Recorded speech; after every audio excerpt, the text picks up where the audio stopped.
High-Performance Habits: How Extraordinary People Become That Way, by Brendon Burchard. Introduction. Imagine a woman named Lynn. She's someone you probably know. Maybe she's your friend, your colleague, maybe she's even the person you see in the mirror some mornings. From the outside, Lynn is the definition of success. She's sharp, she's focused, she's climbed the corporate ladder with a speed that leaves others breathless. 3 big promotions in just 5 years. People admire her. They say she has that special it factor. She's sitting in a high-rise office, 42 floors above the ocean, the morning mist swirling just outside the window. A large oak desk separates her from her coach. And her coach, a man who has spent 2 decades studying people just like her, asks a simple, terrifying question. Why are you so terrified to want more? Lynn pulls back. The question hangs in the air, heavy and unwelcome. Terrified? She starts to say, well, I wouldn't say that I'm... But he leans in, gently shaking his head. He knows. And she knows he knows. The carefully constructed facade begins to crack. She nods, smoothing her hair, a nervous habit. Okay, she says, her voice softer now. Maybe you're right. I'm scared to go to the next level. Why? He asks. And her answer is a confession whispered by millions of successful people around the world. Because, she says, looking out at the endless ocean, I'm barely surviving this one. That single, honest moment captures the silent struggle of so many high achievers. It's the paradox of modern success. We work so hard, we hustle, we grind, we achieve, and then we hit a wall. We find ourselves exhausted, adrift in a sea of priorities, secretly terrified that the very things that got us here will be the things that break us if we try to climb any higher. What if there was a better way? What if the path to becoming truly extraordinary wasn't about more hustle, but about better habits? Today, we're going to explore a book that has become a manual for some of the most successful people on the planet. It's called High-Performance Habits, by Brendon Burchard. This isn't just another self-help book filled with positive thinking and vague advice. It's the result of one of the largest studies ever conducted on high performers. From Olympic athletes and Fortune 50 CEOs to everyday parents and students who are consistently outperforming their peers, not by burning out, but by living with more joy, confidence, and purpose. By the end of our time together today, you will know the 6 specific, deliberate habits that research has proven can transform anyone's life. You won't just learn what they are, you'll understand why they work and how to begin installing them into your own life, starting today. This is a journey beyond natural talent, beyond grit, and beyond the old rules of success. This is the blueprint for becoming extraordinary. Let's begin. Book summary. Every great journey begins with a question. For Brendon Burchard, that question came after a moment that nearly ended his life. At 19 years old, fresh from a painful breakup, he was lost and despondent. Then, one night, the car he was in flipped off a highway at 85 miles per hour. He survived. Bloody, terrified, but alive. And as he stood there, looking at the wreckage of the car, he was given what he calls mortality motivation. He realized that at the end of our lives, we will all ask ourselves a few simple questions. His were, did I live? Did I love? Did I matter? That moment sparked a 20-year obsession. He wanted to find the real answers. Not the platitudes, not the motivational posters, but the real, tangible practices that allow some people to live fully, love openly, and make a profound difference, while so many others feel stuck. He started like many of us do. He read the books, he took the classes, he followed the classic advice, work hard. Be passionate. Focus on your strengths. Be grateful. And you know what? It worked. For a while, He got a good job, found good friends, and built a decent life. But then, he plateaued. For 6 or 7 years, life just coasted. He was doing all the right things, but he wasn't advancing. He felt that frustrating gap between being good and being truly great. He saw others who seemed to waltz through life, succeeding in any environment, on any team, in any industry. They weren't just lucky. They weren't necessarily smarter or more talented. They were different. They were high performers. And their secret, he discovered, wasn't in who they were. It was in what they did. Consistently. Deliberately. So, Brendon and his team at the High Performance Institute set out on a massive research project. They surveyed, interviewed, and coached tens of thousands of people from nearly 200 countries. They wanted to crack the code. What are the specific habits that differentiate the highest performers? Those who succeed beyond standard norms, consistently over the long term, from everyone else? They didn't find dozens of habits. They didn't find 100. They found just 6. 6 deliberate habits that were the common thread among the most extraordinary people in the world. They call them the HP6. And these 6 habits are the heart of this entire book. But before we dive into them, there's a crucial idea we need to understand. These aren't the kinds of habits you do automatically, like tying your shoes. These are deliberate habits. They require conscious thought and intention, every single day. Think of them like a pilot's pre-flight checklist. Before every major flight, every new project, every important conversation, every big goal, high performers mentally run through this checklist. The 6 habits are divided into 2 categories: personal habits, which are your inner game, and social habits, which are how you interact with the world. Let's start with the foundation, the 3 personal habits. This is where all high performance begins. The first personal habit is to seek clarity. Think about it. You can't hit a target you can't see. Most people wander through life with a fuzzy sense of what they want. They have vague goals like be happy or be successful, but they haven't defined what that actually looks like or feels like. High performers are the opposite. They are obsessed with clarity. But it's not just about setting goals. That's level 1 clarity.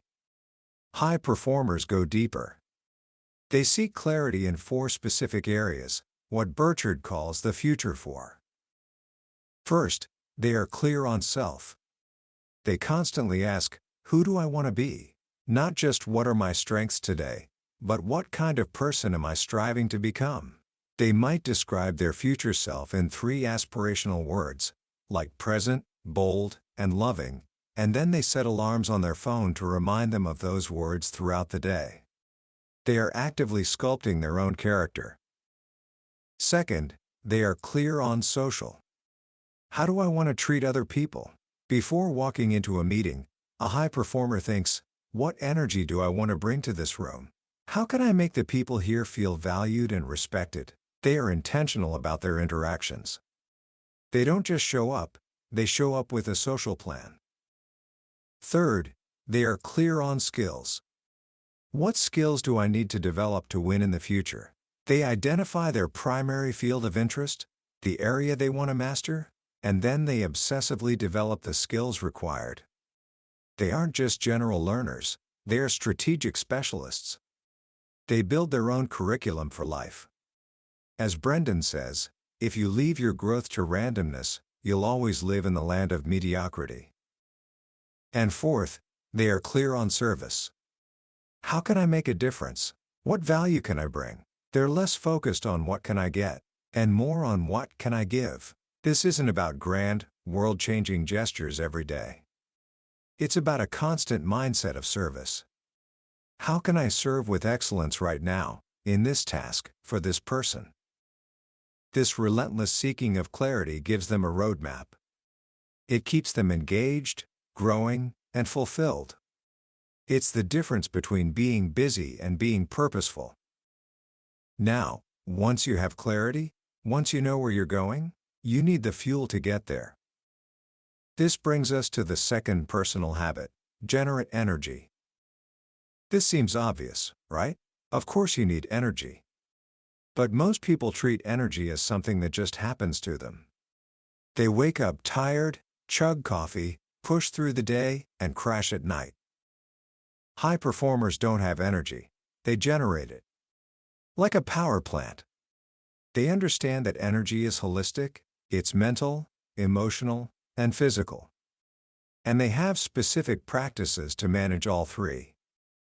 One of the most powerful and simple practices is mastering transitions.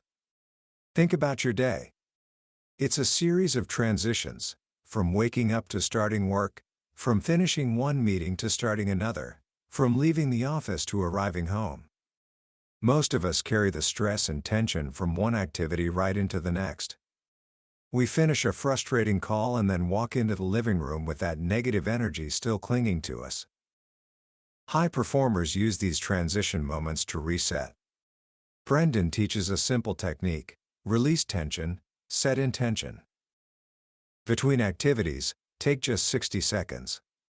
Close your eyes. Take a few deep breaths. As you breathe out, mentally repeat the word release. Release the tension in your shoulders, your jaw, your mind. Let go of whatever just happened. Then, ask yourself, what is my intention for this next activity?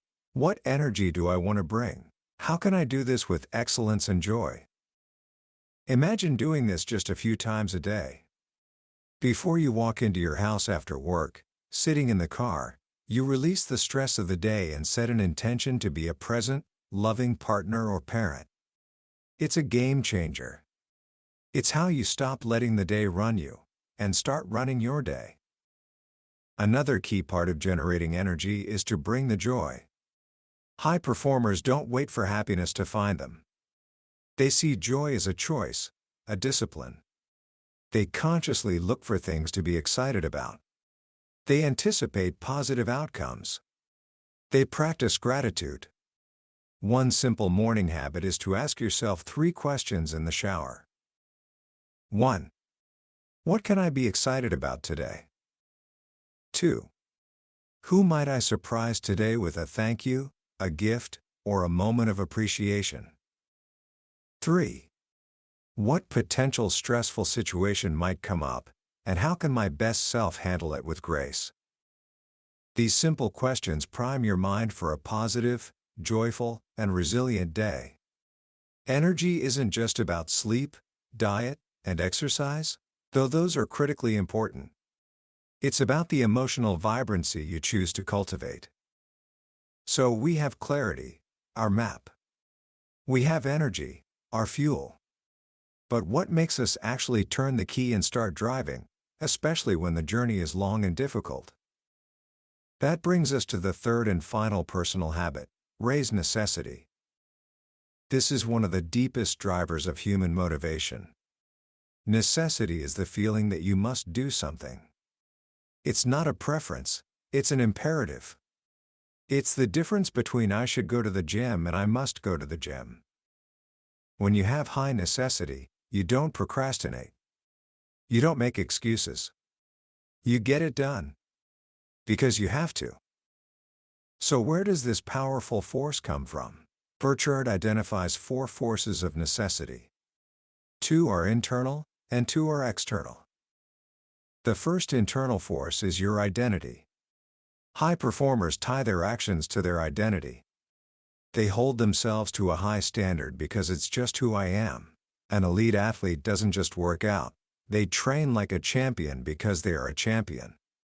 They don't just hope to be excellent, they see excellence as part of their very being.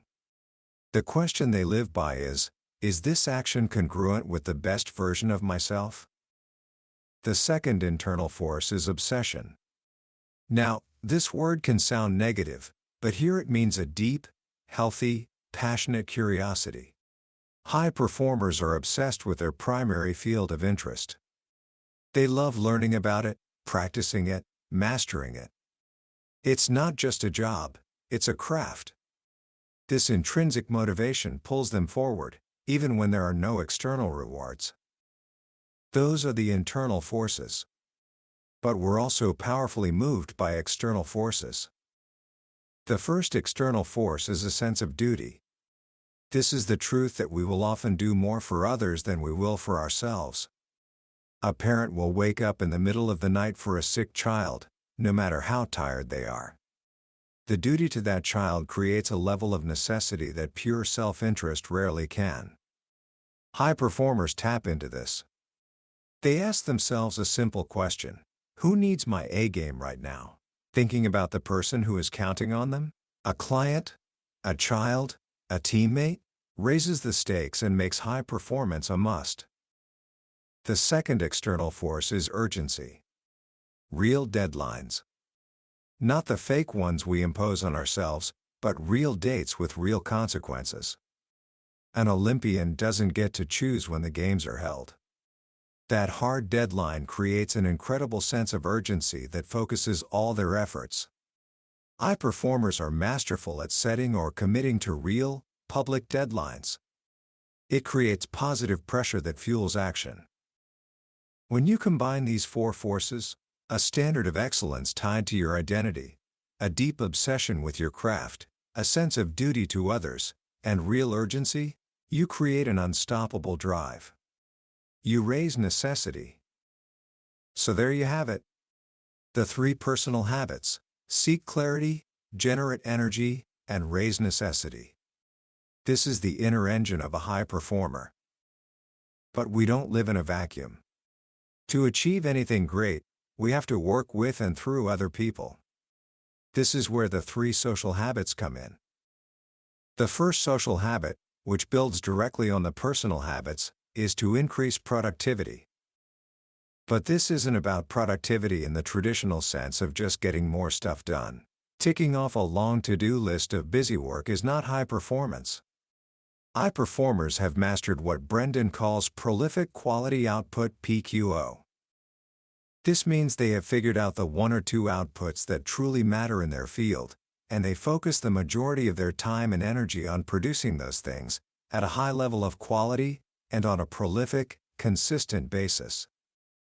For a writer, the PQO is finished books, not just endless blog posts. For a software developer, it's shipping clean, functional code. For a leader, it might be developing other leaders. The key is to identify your PQO and then ruthlessly protect your time to work on it. Burchard suggests that high performers aim to spend 60% of their work week on activities that directly create their PQO. Everything else, the meetings, the emails, the administrative tasks, fits into the other 40%. This single shift in focus can revolutionize a career. To achieve this, high performers don't just stumble into their work. They plan. Brendon offers a simple but powerful framework. Chart your 5 moves. For any big goal or dream, ask yourself, if there were only 5 major moves to make this happen, what would they be? Think of these 5 moves as 5 big projects. Then, break each project down into tasks and deadlines, and put those tasks into your calendar as protected blocks of time. When Brendon decided he wanted to become a New York Times best-selling author, he didn't just start writing randomly. He interviewed other best-selling authors and discovered there were 5 key moves. He then focused all his energy on executing those 5 moves in sequence. He ignored everything else. The result? He took his book from idea to 1 bestseller in just 60 days. That's the power of focusing on PQO and charting your 5 moves. It's about working smarter, not just harder. It's about strategic action, not scattered busyness. Now, once you're producing high-quality work, how do you get others to notice, support, and join you? This leads us to the 5th habit, the second social habit: develop influence. Many people think influence is about being charismatic, extroverted, or a smooth talker. But the research shows that's not true. Influence is a skill, and it's built on a foundation of trust and respect. At its core, Influence is simple. It starts with asking. People often fail to get what they want simply because they fail to ask for it. They're afraid of rejection or judgment, but studies show we drastically underestimate how willing others are to help. It's also about giving. High performers have a giving mindset. They enter situations looking for ways to add value, to help others, to be of service, often with no expectation of immediate return. This creates a well of goodwill that they can draw from later. But the deepest level of influence, the kind that truly changes people's lives, comes from what Burchard calls the ultimate influence model. He says the most influential people in our lives do three things for us. First, they teach us how to think. They shape our perspective. They challenge our assumptions about ourselves, about others, and about the world. They don't just give us answers, they give us better questions. A great leader doesn't just say, "Here's the plan." They say, "Here's how I want us to think about this challenge." Second, they challenge us to grow. They see more in us than we see in ourselves, and they call us to a higher standard. They challenge our character. "You're better than that." Our connections. "How can you treat that person with more respect?" And our contributions. "What more can you give?" They push us beyond our comfort zone, not to be mean, but because they believe in our potential. And third, they role model the way. They don't just talk about their values, they live them. They demonstrate integrity, resilience, and excellence. Their example is their most powerful lesson. Think about the most influential person in your life. A parent, a teacher, a mentor. Didn't they do these three things for you? They taught you how to think, they challenged you to be better, and they showed you the way through their own actions. That is the path to real, lasting influence. It's not about manipulation, it's about mentorship. This brings us to the final habit. The one that ties all the others together. It's the habit that makes everything else possible. The sixth high-performance habit is to demonstrate courage. Courage, as the book explains, is not the absence of fear. It is taking action despite the fear, for a reason that matters. It's a skill you can develop, a muscle you can strengthen. And often, courage doesn't look like a grand, heroic act. Sometimes, the most courageous act is the first small, uncertain step. Brendon tells a powerful story about a celebrity client named Sandra.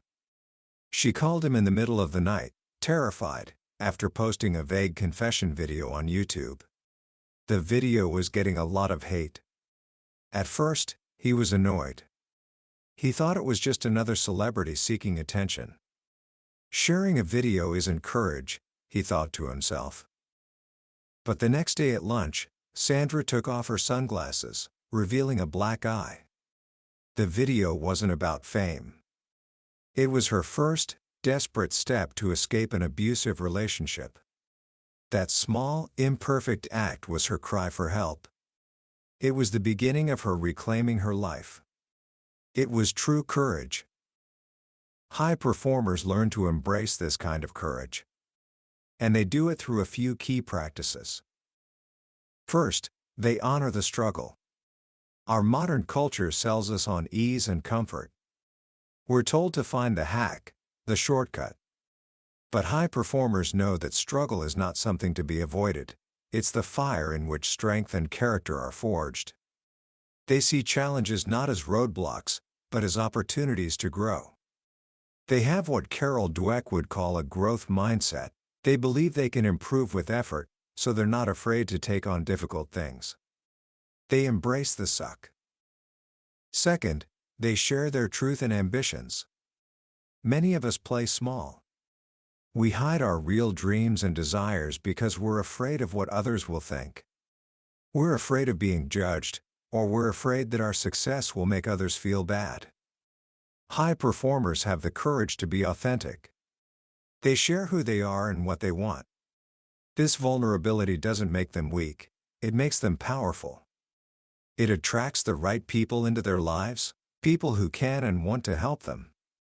As one Olympian told Brendon, "When you shout your dreams from the rooftops, the village idiots might shout back why you can't, but all the village leaders come over and want to help." And finally, the deepest source of courage comes from finding someone to fight for. We've already seen this in the habit of raising necessity. Our courage multiplies when we are acting on behalf of someone else. Brendon shares his own story of being broke, living in his girlfriend's tiny apartment, unable to get his career as a writer off the ground. He was stuck, unmotivated, and full of fear. Then one night, he saw his girlfriend, the love of his life, quietly slip into bed, trying not to disturb the piles of his unpaid bills he had stacked there. He saw her sleeping under the weight of his failures. And in that moment, something snapped. He decided he would fight for her. For the life she deserved. It was no longer just about his dream. It was about their future. That love, that sense of duty, gave him the courage to face his fears, to work with a new intensity, and to build the life they have today. Courage isn't an abstract virtue. It is a deeply human response to love and responsibility. So there they are. The 6 habits of high performance. Seek clarity. Generate energy. Raise necessity. Increase productivity. Develop influence. Demonstrate courage. But there's one more piece to this puzzle. A final ingredient that acts as a catalyst for all the others. After all his research, Burchard concluded that the number one thing that correlates with high performance, more than anything else, is confidence. But not the arrogant, chest-pounding kind. It's a quiet, deep belief in your ability to figure things out. High performers are confident they can achieve their goals, despite challenges or resistance. This confidence isn't something they're born with. It's something they build. And they build it on 3 pillars. First, competence. The more you learn and practice a skill, the more competent you become. The more competent you are, the more confident you feel. This creates a competence-confidence loop. Each win, no matter how small, builds your belief in yourself. Second, congruence. This is the confidence that comes from living in alignment with your best self. When you know your values and you act on them, when you are the person you want to be, you develop a deep sense of self-trust. No clarity, no congruence, no confidence. And third, connection. Confidence also grows from our interactions with others. When you approach people with a genuine curiosity, a desire to learn from them and to serve them, your social anxiety fades. Confidence comes less from projecting who you are, and more from connecting with who they are. These 6 habits, supercharged by a deep and earned confidence, are the operating system of the world's most successful and fulfilled people. It's a system anyone can learn. It's a choice anyone can make. The journey isn't about becoming someone else. It's about becoming more of who you already are. It's about deciding to live with full intention, to honor the struggle, and to show up, every day, ready to live, to love, and to matter. Commentary. As we step back and look at the landscape of high-performance habits, what becomes clear is that this book isn't just a collection of tips. It's a philosophy. It's a fundamental shift in how we approach our own potential. The core message, the one that echoes through every story and every piece of data, is that extraordinariness is not a lottery ticket. It's not something you're born with. It is the result of deliberate, conscious, and consistent effort. It is a choice. What I find most powerful about Brendon Burchard's work is its beautiful blend of aspiration and practicality. It gives you permission to dream big, to want more from your life, but it doesn't leave you there. It hands you a wrench and a user manual and says, "All right, let's get to work." The stories of Lynn, Arjun, and Sandra are not just cautionary tales, they are mirrors. They show us our own fears, our own exhaustion, our own untapped courage. And the 6 habits are the pathways out. The idea that has stayed with me the most is the concept of raising necessity. We live in a world that often encourages us to follow our passion, which is wonderful advice. But passion ebbs and flows. It's a feeling. Necessity, on the other hand, is a force. It's the reason you keep going when the passion fades, when the work gets hard, when you feel like quitting. Tying your work to your identity, to a sense of duty for someone you love, that is what transforms a casual interest into a lifelong pursuit of mastery. So, how can you start putting these ideas into practice, right now, without feeling overwhelmed? Let's make it simple. Here are 3 small actions you can take today, inspired by the book. First, master one transition. Pick one moment in your day. Maybe it's the moment you get out of your car at work, or the moment you walk through your front door at night. Before you step into that next environment, take just 30 seconds. Close your eyes. Breathe. Mentally release the tension from whatever came before. Then, set a single, clear intention for how you want to show up next. Just try it once. See how it feels. Second, identify your prolific quality output PQO. Ask yourself, what is the single most important thing I need to create or produce to be successful in my role? Is it a daily report? Is it a creative idea? Is it a happy customer? Whatever it is, write it down. And then, tomorrow, block out just one 30-minute session in your calendar dedicated solely to that output. Protect that time like it's the most important meeting of your day, because it is. Third, find someone to fight for. This doesn't have to be dramatic. Before you start your next important task, simply ask, who needs my A game on this?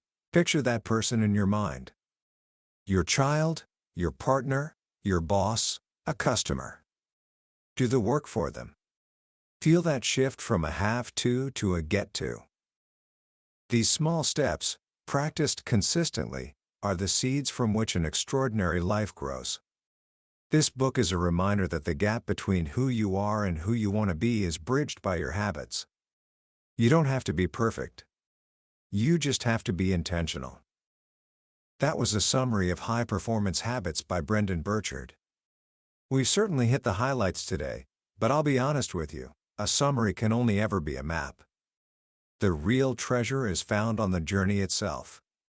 The real magic happens when you read the book for yourself.